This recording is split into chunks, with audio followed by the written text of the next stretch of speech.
नमस्कार दोस्तों, स्वागत है आप सबका हमारे इस YouTube चैनल किंग ऑफ कथा पर। आज हम निर्जला एकादशी व्रत कथा सुनाएंगे जो ज्येष्ठ शुक्ल एकादशी को आती है।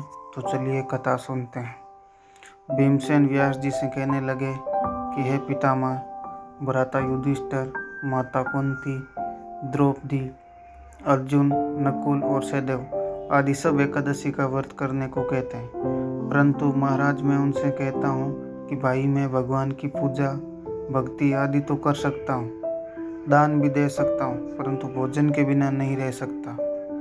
इस पर व्यास जी कहने लगे कि हे भीमसेन, यदि तुम नरक को बुरा और स्वर्ग को अच्छा समझते हो तो प्रति मास की दोनों एकादशियों को अन्न मत खाया करो। भीम कहने लगे कि हे पितामह, मैं तो पहले ही कह चुका हूँ कि मैं भूख से नहीं कर सकता।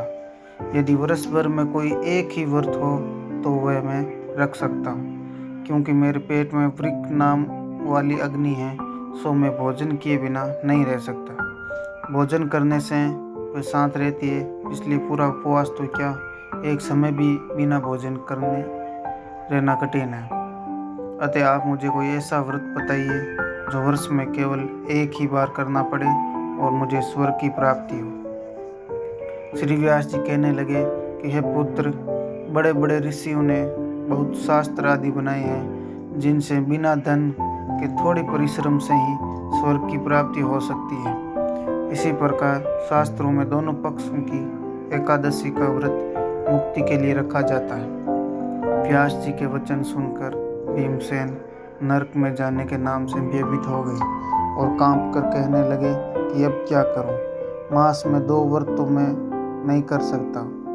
हाँ, वर्ष में एक व्रत करने का प्रयत्न अवश्य कर सकता हूँ। अतः वर्ष में एक दिन व्रत करने से यदि मेरी मुक्ति हो जाए तो ऐसा कोई व्रत बताइए। यह सुनकर व्यास जी कहने लगे कि वृषभ और मिथुन की संक्रांति के बीच ज्येष्ठ मास के शुक्ल पक्ष की जो एकादशी आती है उसका नाम निर्जला है।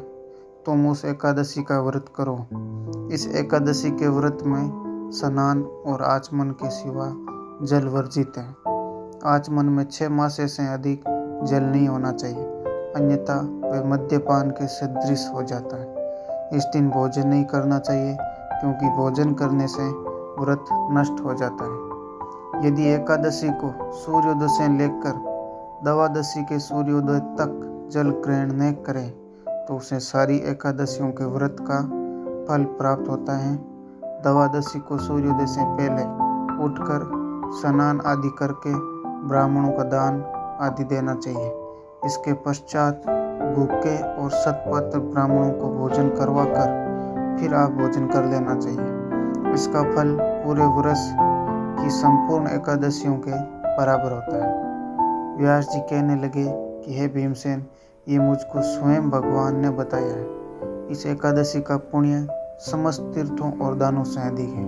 केवल एक दिन मनुष्य निर्जल रहने से पापों से मुक्त हो जाता है। जो मनुष्य निर्जला एकादशी का व्रत करते हैं उनकी मृत्यु के समय यमदूत आकर नहीं घेरते, वरन भगवान के पार्षद से पुष्पक विमान में बिठाकर स्वर्ग को ले जाते हैं।